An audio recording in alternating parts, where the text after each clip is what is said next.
Hey everyone, welcome back to the channel. Today I'm gonna show you how to add TikTok link to Shopify. So first go to your Shopify app, then click the store at the bottom. Then click on settings.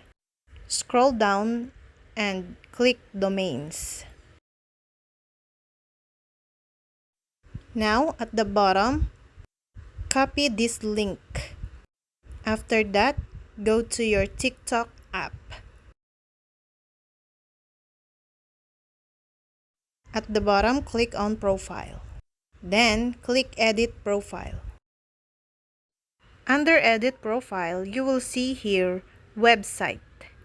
Click on Website, then paste the link on your Shopify.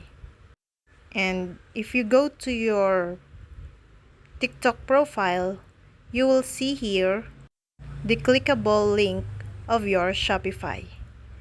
And that's all. I hope this video helped you guys.